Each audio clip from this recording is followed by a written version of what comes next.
The rope burned against Katherine Oliverson's wrists as the deputy yanked her hands behind her back, and she knew with absolute certainty that someone had set her up.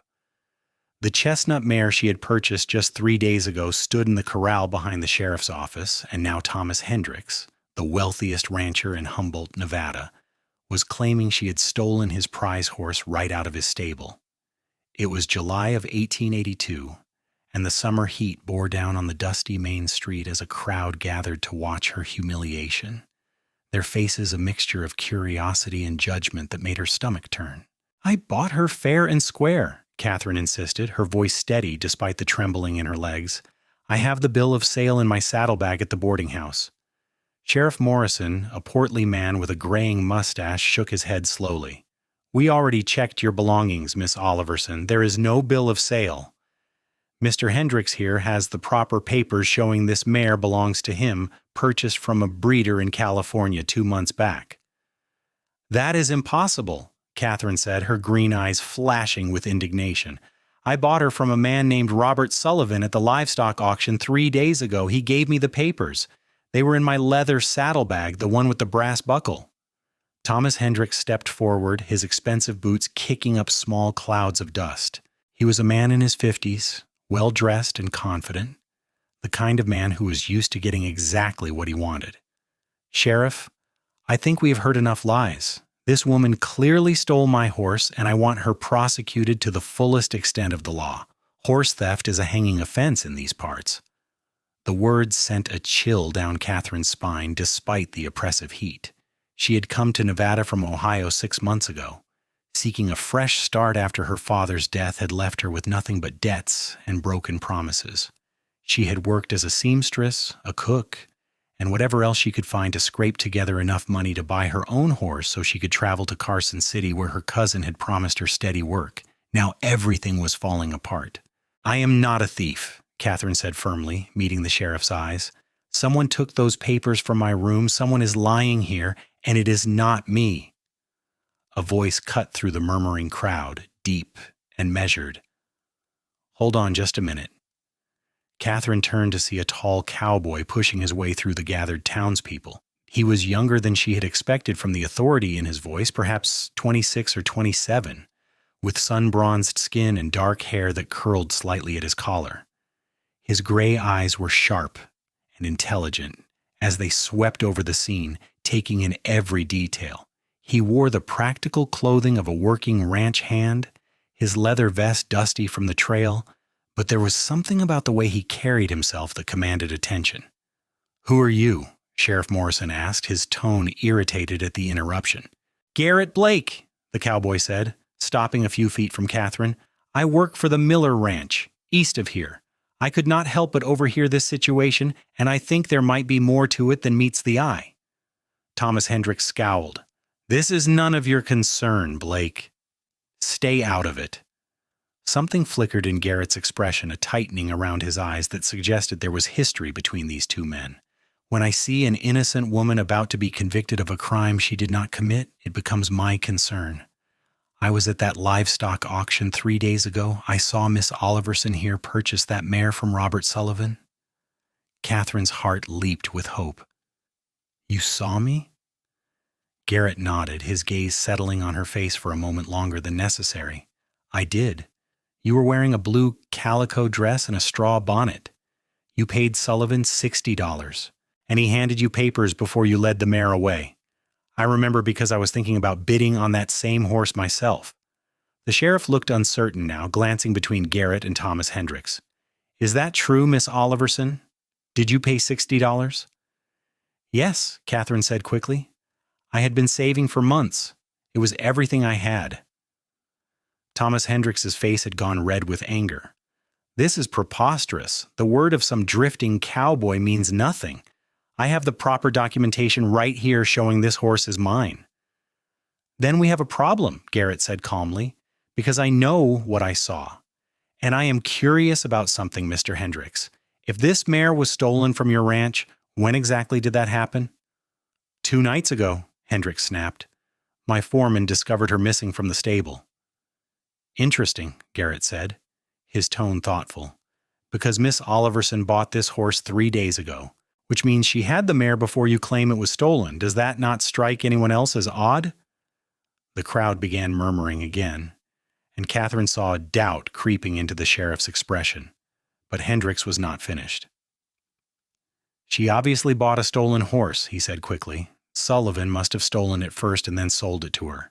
That does not change the fact that the animal belongs to me and she is in possession of stolen property. Where is Sullivan now? The sheriff asked.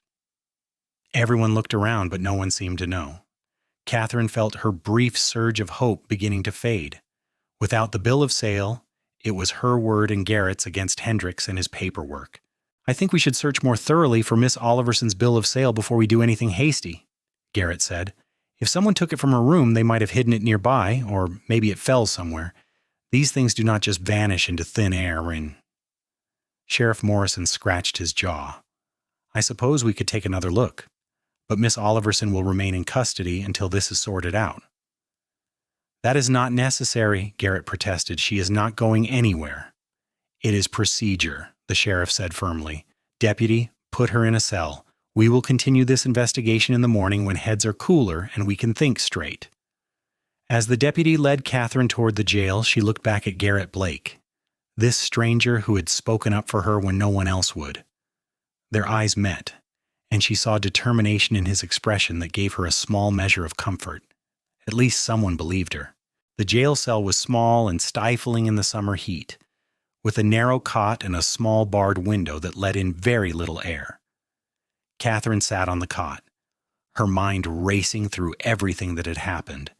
Someone had taken her bill of sale, but who? And why would Thomas Hendricks claim her horse was his unless there was something more going on?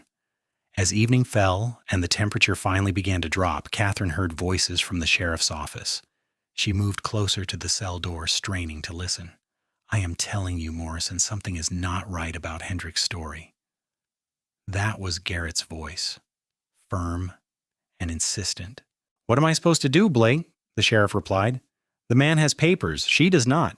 You may have seen her at the auction, but that does not prove the horse was not stolen in the first place. Then let me investigate, Garrett said. Give me a day or two to track down Sullivan and get to the bottom of this. You know Thomas Hendricks as well as I do. The man has been buying up every piece of property around here for years, and he is not always particular about how he does it. That is a serious accusation. It is the truth, and you know it, Garrett shot back. 2 years ago, he ran the Patterson family off their land by claiming they owed him money they had already paid. Last year, he forced the widow Barnes to sell her place for half what it was worth by threatening to foreclose on a loan that should not have been legal in the first place. Now he is trying to take this woman's horse, and I will wager my last dollar there is a reason for it beyond simple ownership. There was a long silence, and Katherine held her breath. Finally, the sheriff sighed. All right, you have until the day after tomorrow, but if you cannot find proof by then, I have to side with the paperwork Hendricks has. That is the law. Fair enough, Garrett said. I will find the truth, Morrison. You can count on that. Katherine heard footsteps, and then Garrett appeared at the cell door. Up close, she could see the intensity in his gray eyes, the strong line of his jaw, the way his hands gripped the bars as if he wanted to tear them apart.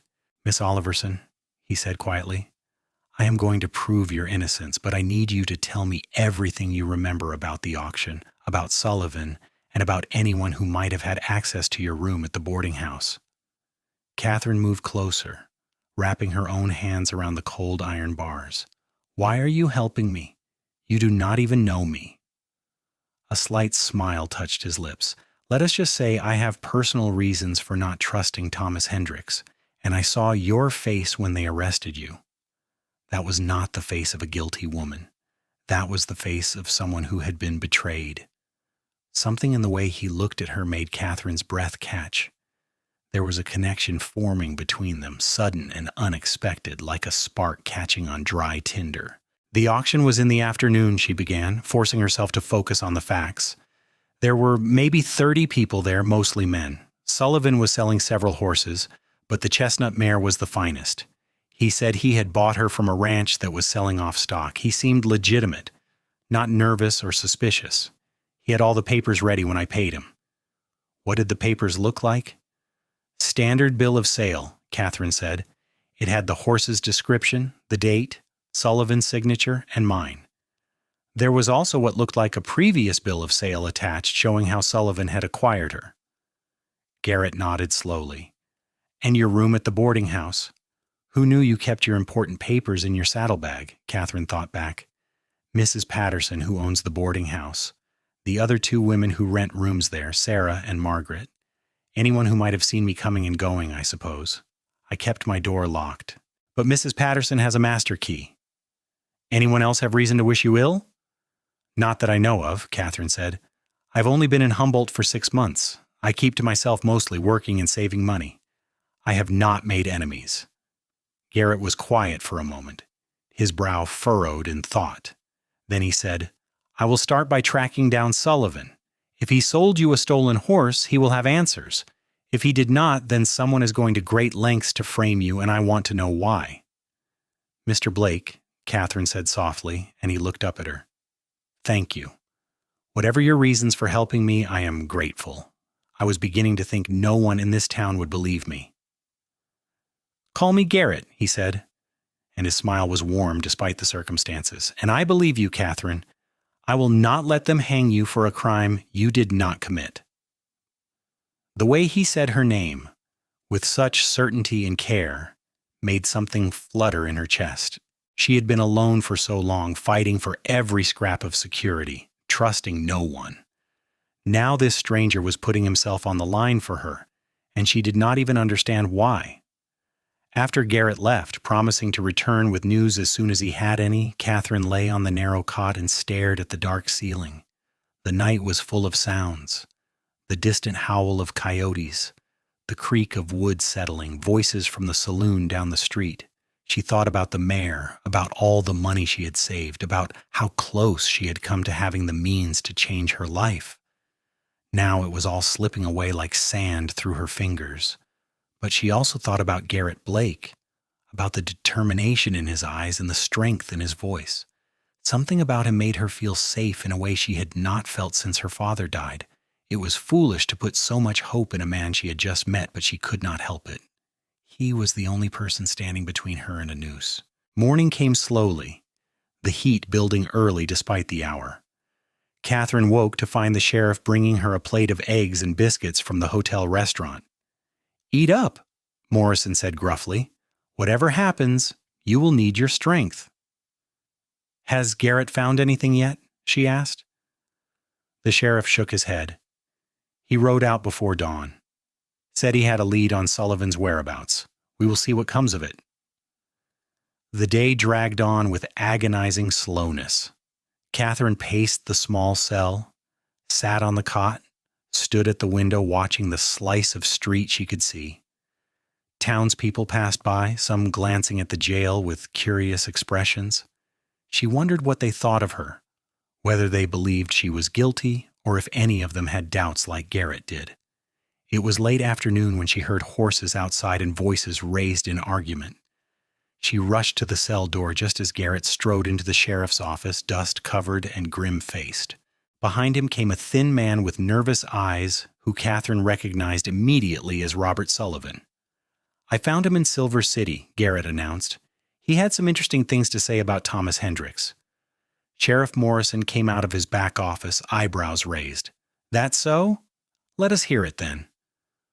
Sullivan looked like he wanted to bolt, but Garrett's hand on his shoulder kept him in place. Tell them what you told me, Garrett said, his voice hard as iron. I did not know the horse was claimed by Hendricks, Sullivan stammered. I bought her fair and square from a ranch hand who said his boss was selling off stock. I had no idea there was anything wrong with it until Hendricks's men came after me yesterday, threatening to kill me if I did not leave town and keep my mouth shut. Which ranch hand? The sheriff demanded. Name was Charlie Webb. He works for Hendricks, or at least he did. He gave me all the proper papers, took my money, and that was that. I turned around and sold the mare to Miss Oliverson at the auction because I needed quick cash to pay off a debt. It was all legitimate. Garrett's expression was like carved stone. Except Charlie Webb does not exist. I checked with every ranch in the territory. No one by that name works for Hendricks or anyone else. The sheriff's face darkened. What are you saying, Blake? I am saying this was a setup from the start, Garrett said. Someone sold Sullivan a horse, knowing it would be traced back to Hendricks. Then they made sure Sullivan sold it to Katherine at a public auction where there would be witnesses. Finally, they stole her bill of sale and Hendricks conveniently showed up to claim the horse was stolen from him. But why? Katherine asked from her cell. What would be the point of such an elaborate scheme?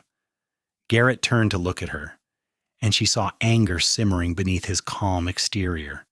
Because Thomas Hendricks does not like to be crossed and he has a long memory. 2 years ago, my father refused to sell our ranch to him.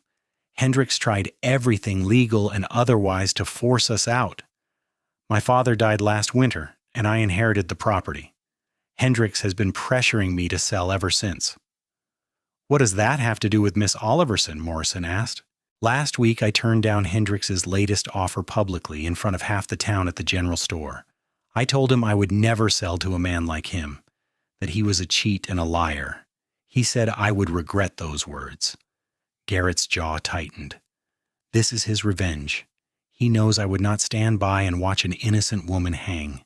He is trying to discredit me, make me look like a fool for defending someone guilty of horse theft. If Katherine hangs, my reputation is destroyed and Hendricks gets his revenge. The pieces were falling into place, but the picture they formed was ugly. Katherine gripped the cell bars, her knuckles white. So I was just a pawn? Someone he could use to hurt you? I believe so, Garrett said, and there was genuine regret in his eyes.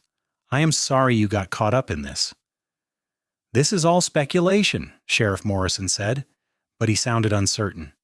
You have no proof Hendricks orchestrated any of this. Then let me find proof, Garrett said. Sullivan, where did you meet this Charlie Webb? At the saloon in Battle Mountain, Sullivan said. He bought me drinks, seemed friendly enough, said he had a quality horse to sell cheap because his boss was overstocked. We made the deal the next day in an alley behind the blacksmith's shop. He had all the papers ready, took my money, and disappeared. What did he look like? Sullivan screwed up his face in concentration. Average height, dark hair, scar on his left cheek. Talked like he was educated. Not your typical ranch hand. Garrett and the sheriff exchanged glances. Frank Dawson? They said simultaneously. Who is that? Katherine asked. Hendricks's right-hand man, Garrett explained. He handles all of Hendricks's dirty work, and he has a scar on his left cheek from a knife fight 5 years ago. The sheriff rubbed his face wearily. Even if that is true, proving it is another matter. Dawson will never testify against Hendricks, and without the bill of sale, we still have a problem. The bill of sale did not vanish, Garrett said firmly. Someone took it, which means it still exists. They hid it somewhere, probably close by, in case they needed to destroy it quickly. We need to search every inch of that boarding house and Hendricks' property. I cannot search a man's property without cause, Morrison protested. Then I will do it, Garrett said. Tonight, when no one is watching. That would be breaking the law, Blake. So is framing an innocent woman for horse theft, Garrett shot back. Sometimes the law needs a little help to find the truth. The sheriff looked torn, but finally he nodded slowly. I did not hear you say that, but if you get caught, you are on your own. Understood why, Garrett said. He looked at Katherine and his expression softened. Hold on a little longer. I will get you out of here. After Garrett and Sullivan left, Katherine sank onto the cot, her emotions churning. She was angry at being used as a pawn in someone else's vendetta, frightened of what might happen if Garrett could not find the proof they needed, but also strangely moved by the fact that this cowboy she barely knew was willing to risk everything to save her.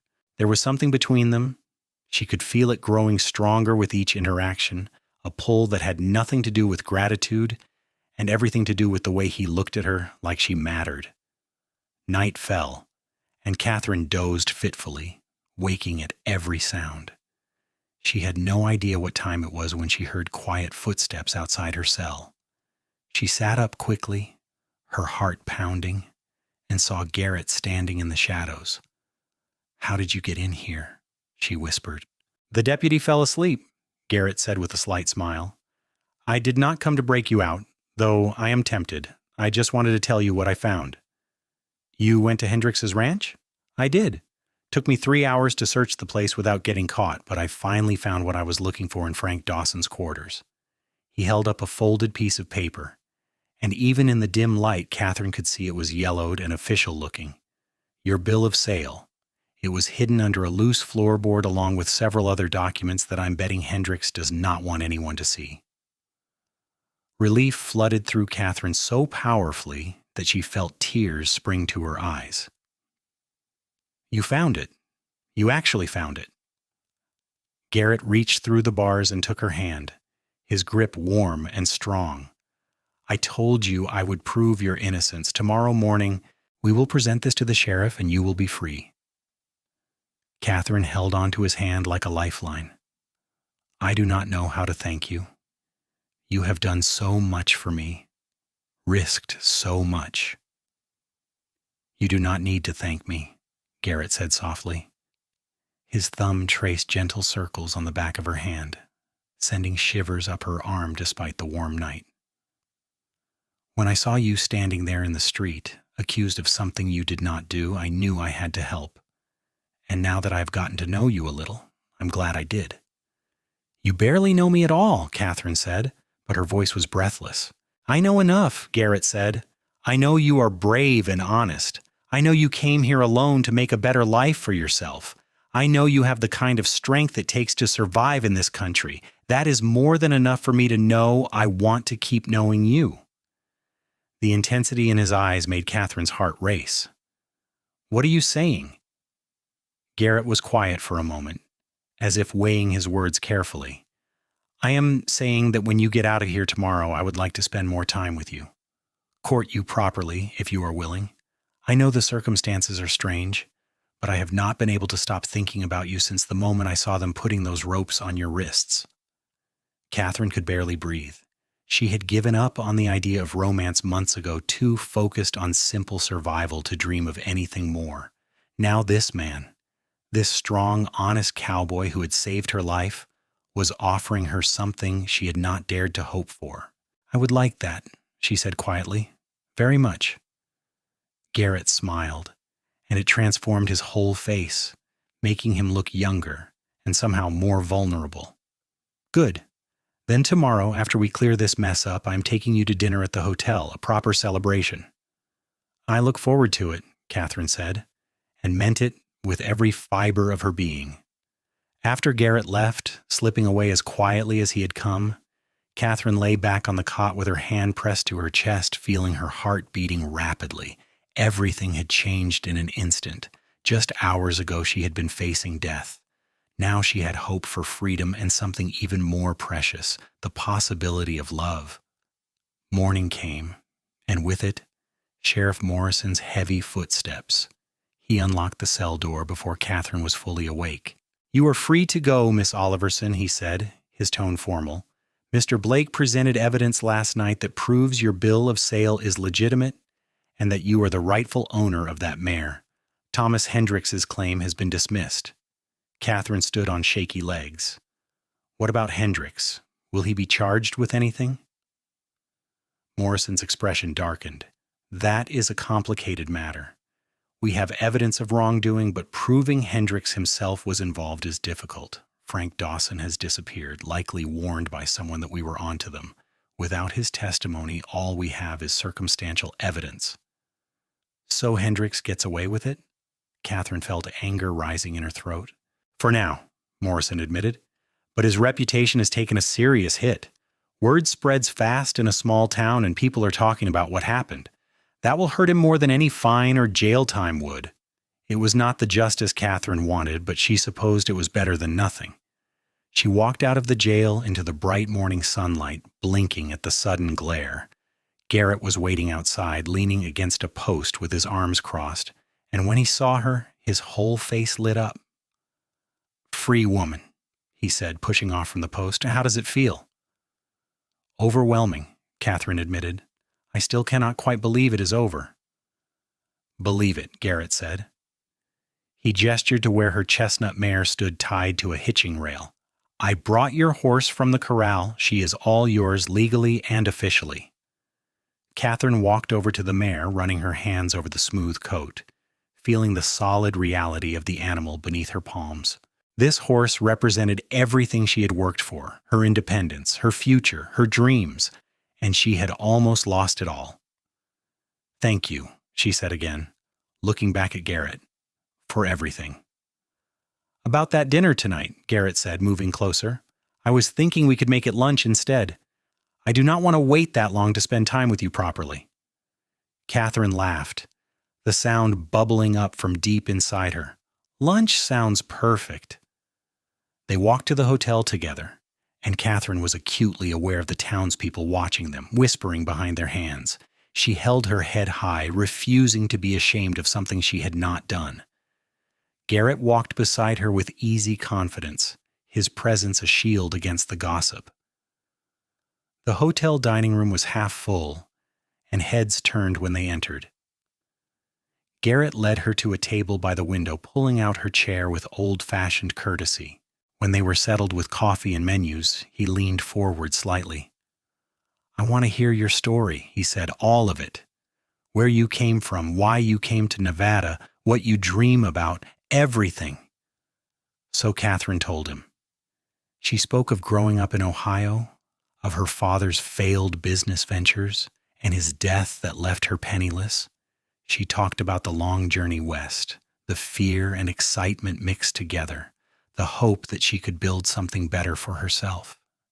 She described her months in Humboldt, working whatever job she could find, saving every penny toward the horse that would give her mobility and opportunity. Garrett listened intently, his gray eyes never leaving her face. When she finished, he nodded slowly. "That takes courage. Real courage. Most people would have given up or settled for less." "What about you?" Katherine asked. "Want to tell me your story?" Garrett's expression grew more serious. "I grew up on my father's ranch. It is not a big spread, but it is good land with water and grass. My mother died when I was young, so it was just my father and me for most of my life. He taught me everything about ranching, about being a man of honor. When Hendricks started trying to buy us out, my father refused on principle. He did not like the way Hendricks did business, the way he trampled over people to get what he wanted." "You must miss him," Katherine said softly. "Every day," Garrett admitted. "He died in his sleep last December. Heart gave out. I found him in the morning, peaceful as you please. Part of me is glad he went that way, but I wish I had more time with him. There was still so much I wanted to learn." "He would be proud of you," Katherine said, "of how you stood up for me, risked yourself to find the truth." Garrett's smile was tinged with sadness. "I hope so. He always said that a man's character is measured by what he does when no one is watching and when it costs him something. Helping you cost me a little sleep and some risk, but it was the right thing to do." Their food arrived, and they ate slowly, talking about everything and nothing. Katherine found herself relaxing in a way she had not done in months, maybe years. Garrett had a dry sense of humor that caught her off guard, making her laugh at unexpected moments. He was easy to talk to, unafraid to show his feelings or admit when he did not know something. After lunch, Garrett suggested a walk to the edge of town where there was a small creek. They strolled together in the heat, finding shade under a cluster of cottonwood trees. The water burbled over rocks, creating a soothing background music. "I have been thinking about your plans," Garrett said as they settled on a fallen log near the water. "You said you were heading to Carson City to work for your cousin." "That was the plan," Katherine confirmed. "Though honestly, the job there is not much different from what I have been doing here. Cooking and cleaning for a boarding house." "What if you had another option?" Garrett asked carefully. "Something that might be more interesting than cooking and cleaning?" Katherine looked at him curiously. "What do you mean?" Garrett took a breath, as if steeling himself. "My ranch needs help. I am running it alone right now, and it is too much for one person. I need someone who can handle the business side, keeping books, managing supplies, dealing with buyers. I am good with cattle and horses, but I'm terrible with paperwork and numbers. I was thinking maybe you could do that." "You are offering me a job?" Katherine asked, surprised. "More than that," Garrett said, turning to face her fully. "I am offering you a partnership. Not in the legal sense, at least not yet, but in the practical sense. You would help me run the ranch, and in return, You would have a share of the profits, a place to live, real security. And we could continue to court each other, see where this thing between us goes. Catherine's mind was spinning. It was a generous offer, maybe too generous. Garrett, you barely know me. What if I am terrible at ranch management? You are smart and capable, Garrett said firmly. You proved that by surviving this long on your own, in a place where women have few options, I trust my instincts, and my instincts tell me you are exactly what the ranch needs. What I need. The way he said the last part made Catherine's pulse quicken. This is happening very fast. I know, Garrett acknowledged, and if you need time to think about it, I understand. But I also believe that when you know something is right, you should not wait. Life is too short and too uncertain. I feel something real with you, Katherine. Tell me you feel it too. She did feel it, that pull toward him, that had been there from the moment he stepped forward to defend her. It terrified her and thrilled her in equal measure. I feel it, she admitted quietly, but I am afraid. I have been on my own for so long, not depending on anyone. What if this does not work out? What if you change your mind about me? Garrett reached over and took her hand, lacing his fingers through hers. Then we figure it out together, but I'm not going to change my mind, Katherine. When I commit to something, I see it through. My father taught me that. Katherine looked down at their joined hands, at the way his larger one engulfed hers with such gentle strength. She thought about Carson City and her cousin's offer of more of the same drudgery she had been enduring. Then she thought about the ranch, about working alongside Garrett, about the possibility of building something real and lasting. All right, she said, looking up at him. I will do it. I will come work with you at the ranch. The joy that spread across Garrett's face was worth every moment of doubt and fear. He squeezed her hand, then raised it to his lips and kissed her knuckles gently. The gesture was both old-fashioned and intimate, sending warmth flooding through her. You will not regret this, he promised. I will make sure of it. They stayed by the creek for another hour, talking about practical matters now. The ranch was about 10 miles outside of Humboldt, with a small main house, a barn, and several outbuildings. Garrett kept about 200 head of cattle and a dozen horses. He had a few ranch hands who came seasonally, but mostly he managed things himself. The work was hard but steady, and the land was paid for free and clear, which meant no debt hanging over their heads. When would you want me to start? Katherine asked. Tomorrow, if you're willing, Garrett said, unless you need more time to settle your affairs in town. Katherine thought about the boarding house where she rented a room, of the few possessions she owned. There was nothing tying her to Humboldt except lack of options, and now she had an option. Tomorrow works, she said. I can pack my things tonight and say goodbye to Mrs. Patterson. As they walked back to town, Katherine felt a strange mixture of excitement and nervousness. Her life was changing so rapidly that it made her dizzy. Just 2 days ago, she had been arrested for horse theft. Now she was embarking on a new life with a man she was falling for faster than seemed possible. Garrett walked her back to the boarding house and tipped his hat. I will come by in the morning with a wagon for your belongings. Get a good night's sleep, Katherine. Tomorrow starts our new adventure. After he left, Katherine went inside and found Mrs. Patterson in the kitchen. The older woman looked up from the bread she was kneading, her expression sympathetic. I heard what happened with your arrest, Mrs. Patterson said. I'm so sorry, dear. The whole thing must have been terrifying. It was, Katherine admitted, but it is over now, and I'm moving on. I came to tell you I will be leaving tomorrow. I'm going to work at Garrett Blake's ranch. Mrs. Patterson's eyebrows rose. Is that so? That young man certainly made an impression on you quickly. He saved my life, Katherine said simply, and he has offered me an opportunity I cannot pass up. Be careful, dear, Mrs. Patterson said gently. The heart can play tricks when gratitude is involved. Make sure what you are feeling is real before you commit to anything permanent. Katherine appreciated the concern, but she also knew her feelings went beyond gratitude. I will be careful, but I also believe sometimes you have to take a chance on something good when it comes along. That night, Katherine packed her few belongings into a worn carpet bag and a small trunk.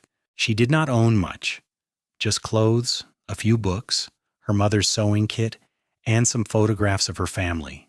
Everything fit easily, a testament to how little she had accumulated in her 22 years. She lay in bed that last night in the boarding house, listening to the familiar sounds of the building settling, and thought about what tomorrow would bring. She was scared, but she was also excited in a way she had not been in years. Garrett Blake had come into her life like a whirlwind, changing everything, and she was ready to see where that whirlwind would take her. Morning came bright and clear, and Katherine was dressed and ready when Garrett arrived with a wagon. He helped her load her trunk and carpet bag, then handed her up onto the seat beside him. As they drove out of Humboldt, Katherine looked back at the town that had almost been the place of her death. Now it was just another stop on her journey, a place she was leaving behind. The ride to the ranch took about 2 hours, the wagon bouncing along the rough road. Garrett kept up a steady stream of conversation, pointing out landmarks and explaining the geography of the area. The land was harsh but beautiful, all sagebrush and distant mountains. The sky impossibly wide overhead. When they crested a rise and Garrett pointed ahead, Katherine saw the ranch for the first time. The house was small but well-maintained, built of wood with a covered porch across the front. The barn was larger, painted red with white trim, and there were several corrals and outbuildings scattered around. It was not grand, but it looked solid and welcoming. "What do you think?" Garrett asked, and Katherine could hear the nervousness in his voice. "I think it is perfect," she said honestly.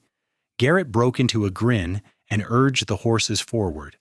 He pulled up in front of the house and helped Katherine down, his hands lingering on her waist a moment longer than necessary. She felt the heat of his touch through her dress and had to remind herself to breathe. Inside, the house was sparse but clean. The main room served as kitchen, dining area, and sitting room combined, with a large fireplace taking up most of one wall. There were 2 bedrooms off the main room and a small washroom that had been added more recently. "You will have the larger bedroom," Garrett said, gesturing to one of the doors. "I will take the smaller one." "I want you to be comfortable here, Katherine. This is your home now as much as it is mine." Katherine explored the bedroom, finding it simply furnished with a bed, a dresser, and a washstand. The window looked out over the corral and the mountains beyond. She could already imagine waking up to that view every morning. They spent the rest of the day with Garrett showing her around the ranch, introducing her to the routines and rhythms of the work.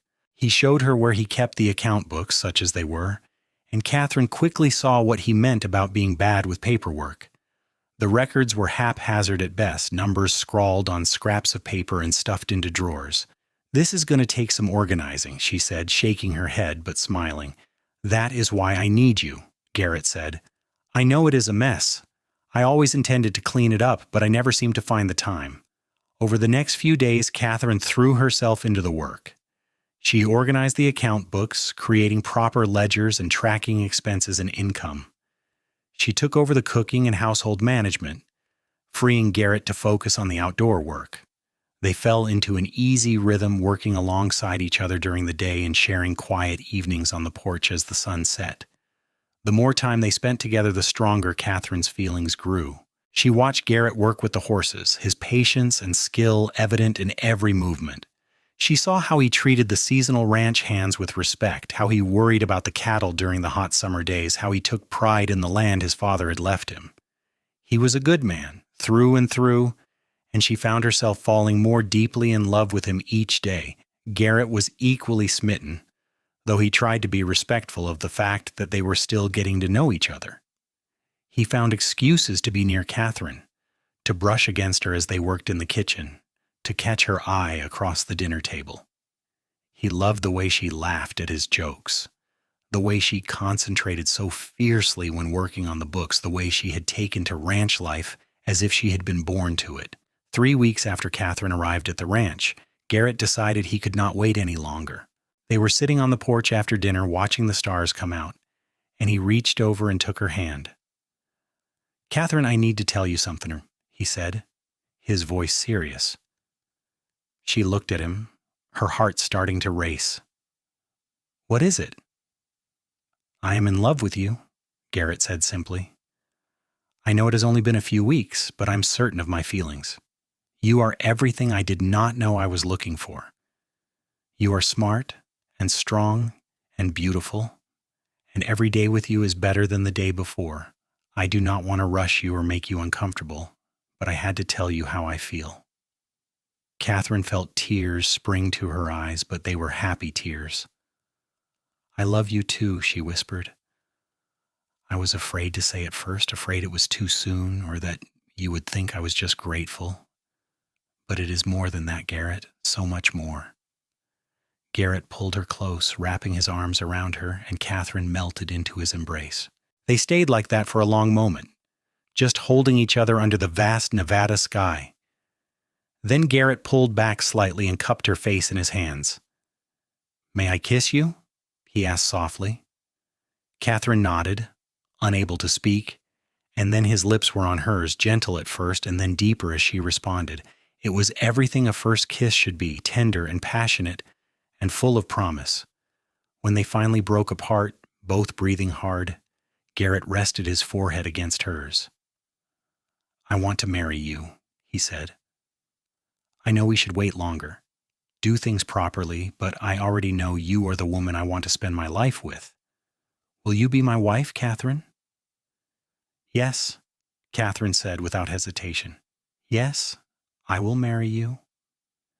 They were married a month later in a simple ceremony in Humboldt, with Sheriff Morrison and Mrs. Patterson as witnesses. Katherine wore a dress she had sewn herself from fabric Garrett had bought her in Carson City. Simple white cotton with lace at the collar and cuffs. Garrett wore his best suit, looking handsome and nervous as he waited for her at the front of the small church. The ceremony was short and sweet, the preacher's words washing over them as they gazed at each other. When Garrett slipped the gold band onto Katherine's finger, she felt as if her heart might burst from happiness. She had come to Nevada looking for a fresh start, and she had found so much more than that. She had found love and partnership and a true home. The townspeople who had watched her arrest with suspicion now cheered as she and Garrett exited the church as husband and wife. Word had spread about what Thomas Hendricks had done, and public opinion had turned firmly in Katherine's favor. Hendricks himself had left town shortly after the scandal broke, relocating to California where his reputation was not as tarnished. The first year of their marriage was hard work but deeply satisfying. Katherine proved to be just as capable at ranch management as Garrett had hoped, and under her careful stewardship, the ranch's finances improved steadily. She negotiated better prices for their cattle, found new buyers for their horses, and managed the household with efficiency and warmth. Garrett flourished under her care. The burden of running the ranch alone lifted from his shoulders. He could focus on what he did best, working with the animals and the land, knowing that Katherine had everything else under control. Their partnership extended beyond the practical, though. They were deeply in love, their physical relationship as satisfying as their emotional connection. In the evenings, they would sit on the porch and talk about their dreams for the future. Garrett wanted to expand the herd, maybe breed quarter horses on the side. Katherine wanted to start a vegetable garden, maybe get some chickens. They talked about children too, both hoping to start a family soon. 2 years after their wedding, Katherine discovered she was pregnant. She told Garrett over breakfast one morning in early spring, and he whooped with joy, picking her up and spinning her around despite her protests that he should be careful.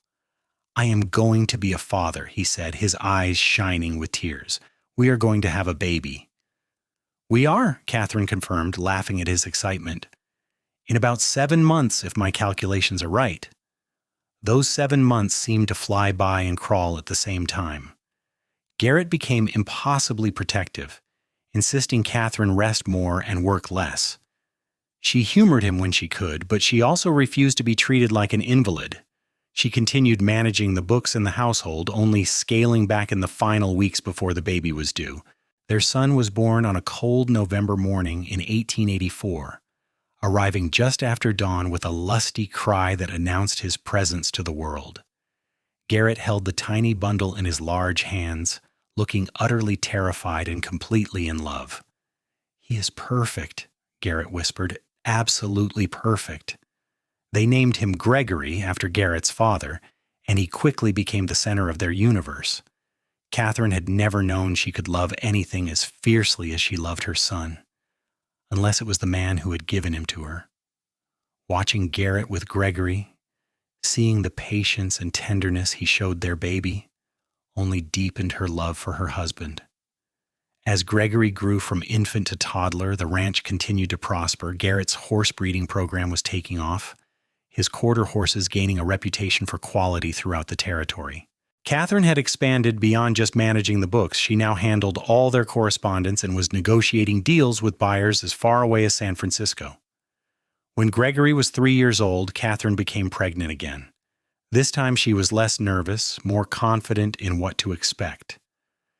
Their second child, a daughter they named Grace, was born in the summer of 1887. She had Katherine's green eyes and Garrett's dark hair, and from the moment she drew breath, she had her father wrapped around her tiny finger. Life settled into a comfortable rhythm. The ranch was successful enough that they could hire full-time help, which eased some of the physical burden. Gregory was a bright, curious boy who followed his father everywhere, already learning about horses and cattle at 5 years old. Grace was a happy baby who smiled at everyone and everything. One evening when Gregory was 6 and Grace was 2, Katherine and Garrett sat on their porch watching the children play in the yard.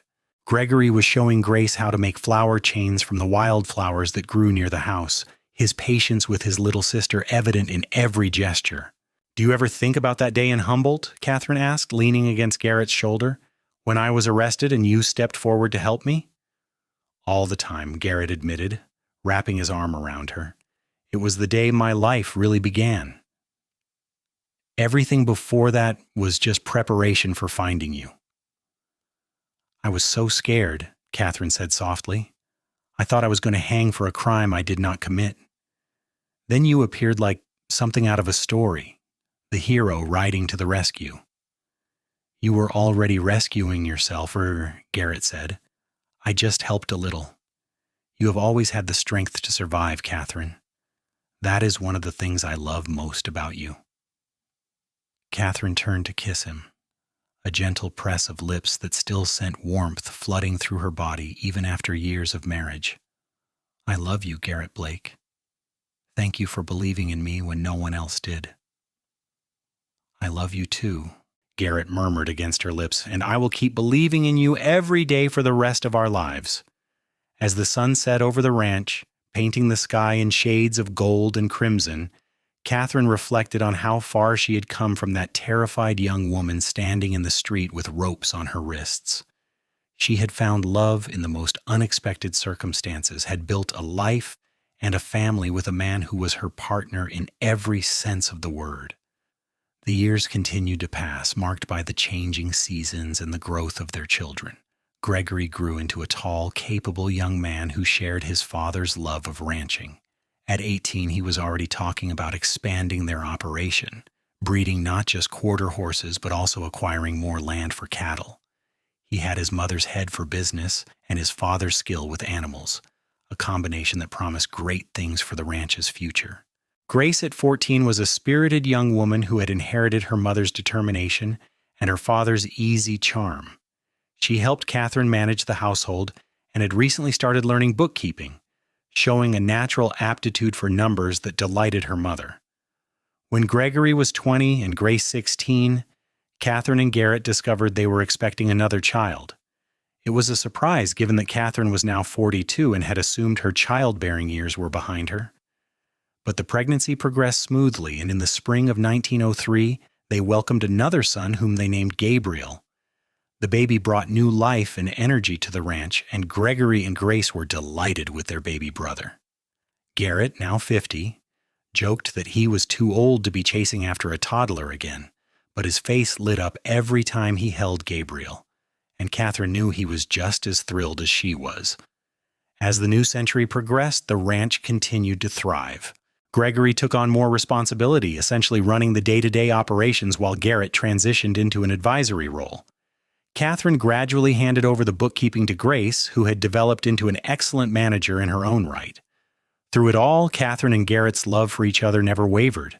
They had built something extraordinary together, not just a successful ranch, but a true partnership based on mutual respect, trust, and deep affection. They had weathered difficulties, droughts and hard winters, market fluctuations, and the occasional illness, but they had faced everything together. On their 25th wedding anniversary, Garrett took Katherine back to the spot by the creek where he had first offered her a job in a partnership. The cottonwood trees were larger now, their shade deeper, but the creek still burbled over the same rocks. "Do you remember what I asked you here?" Garrett said, taking her hands in his. "You asked me to take a chance on you in the ranch," Katherine said, smiling at the memory. "Best decision I ever made." "I asked you to trust me," Garrett said, "and you did, even though you barely knew me. I want you to know that your trust has been the greatest gift of my life. You made me a better man, Katherine. You gave me a family and a purpose beyond just working the land. You gave me everything." Tears streamed down Katherine's face as she pulled him close. "You gave me everything too. A home, a family, love. You saw me when I was invisible to everyone else. You believed in me when I had stopped believing in myself." They stood there in the shade of the cottonwoods, holding each other as they had so many times over the years, and Katherine marveled at how a single moment of courage, his courage in stepping forward to defend her, had changed both their lives forever. As they grew older, Katherine and Garrett took increasing pleasure in their grandchildren. Gregory married a school teacher from Winnemucca, and they had 4 children who loved visiting the ranch and hearing stories about how their grandparents met. Grace married a banker from Carson City, and though she moved to the city, she visited frequently with her own growing family.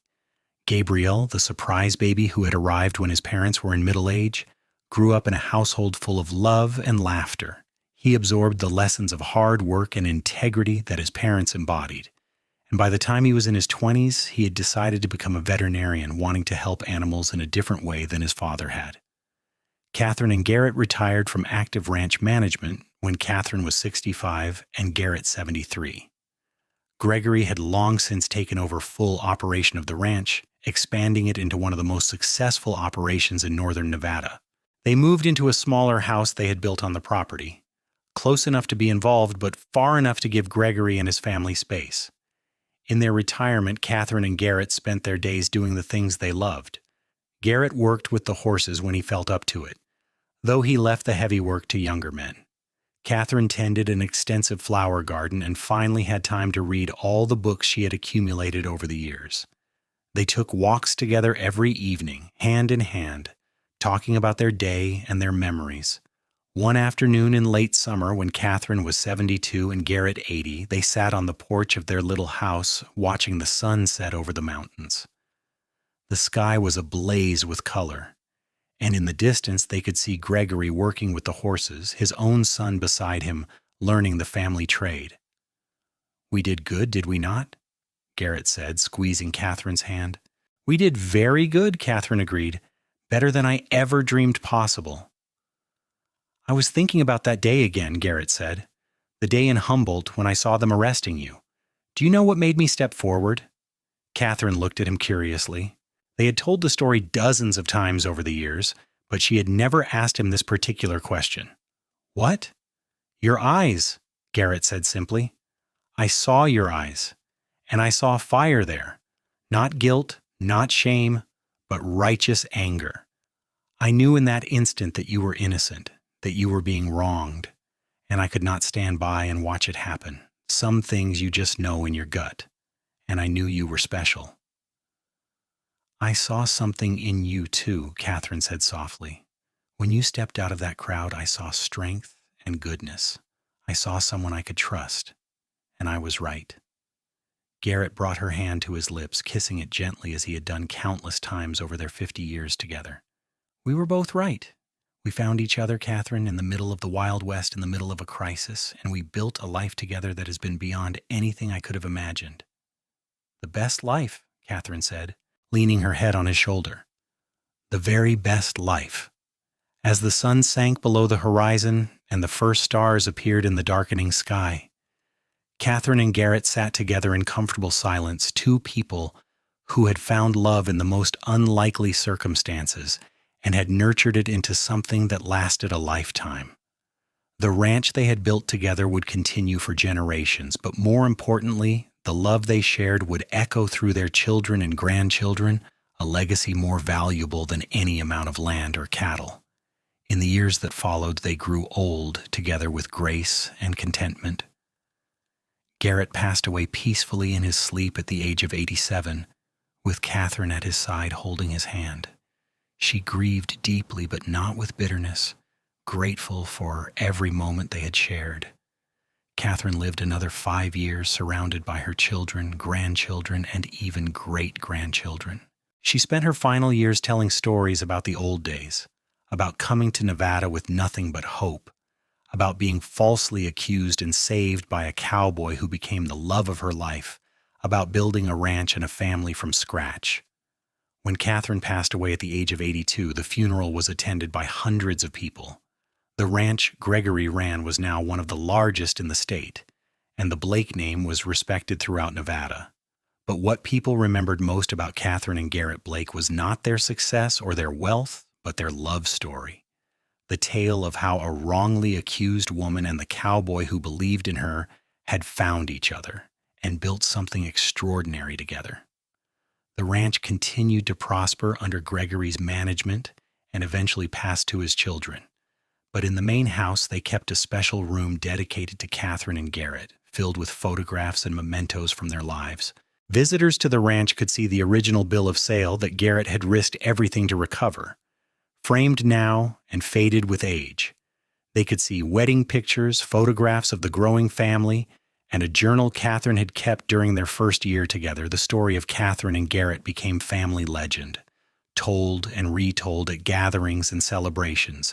It was a story about justice and courage, about taking chances on love even when circumstances seemed impossible, about building a life together one day at a time through hard work and partnership. But more than anything, it was a love story. It was about two people who found each other in the Wild West of 1882 in the dusty town of Humboldt, Nevada, in the midst of a crisis that could have ended Katherine's life.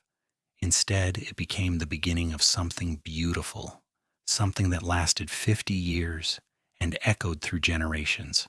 The chestnut mare that had started it all lived to the remarkable age of 32, spending her final years in a special pasture near the main house, pampered and beloved.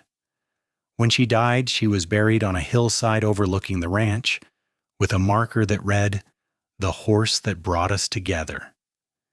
Garrett and Katherine were buried side by side in a small family cemetery on the ranch property, under the shade of cottonwood trees not far from the creek where he had first asked her to take a chance on him.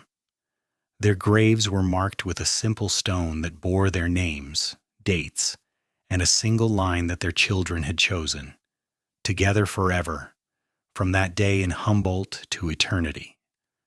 On summer evenings, when the sun set over the mountains and painted the sky in shades of gold and crimson, family members would sometimes gather at those graves and tell the story once more. They would talk about Katherine's arrest, about Garrett stepping forward from the crowd, about his relentless search for the truth and the recovery of that crucial bill of sale. They would talk about the wedding, the building of the ranch, the birth of children and grandchildren, but mostly they would talk about love, about how Katherine and Garrett had shown them what true partnership looked like, what it meant to stand by each other through everything, what it meant to build a life based on trust and respect and genuine affection, in a time and place where life was hard and uncertain, where the Wild West was slowly being tamed but was still dangerous and unpredictable. Katherine and Garrett had created something solid and lasting.